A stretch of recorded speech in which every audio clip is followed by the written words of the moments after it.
Silver, suur inimeste armastaja. 100 meetrit enne vahetusalat me tuleme täiesti kuivadena. Ja siis mul tuleb meelde, et roadbookis oli kirjas, et kõik peavad ületama jõe. No võt, nüüd me siis ületame seda.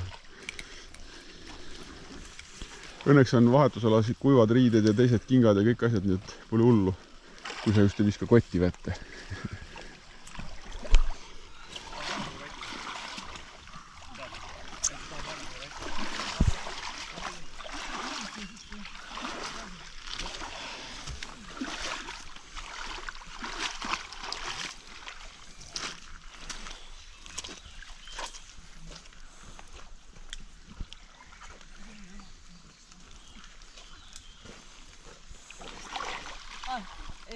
See on ei.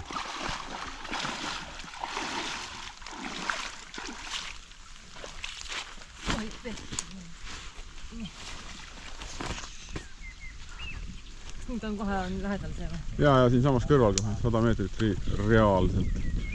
Okei, siis ma pean näitsin ühe väikse kuradi. Vladimir Putin Venemaal, peaaegu.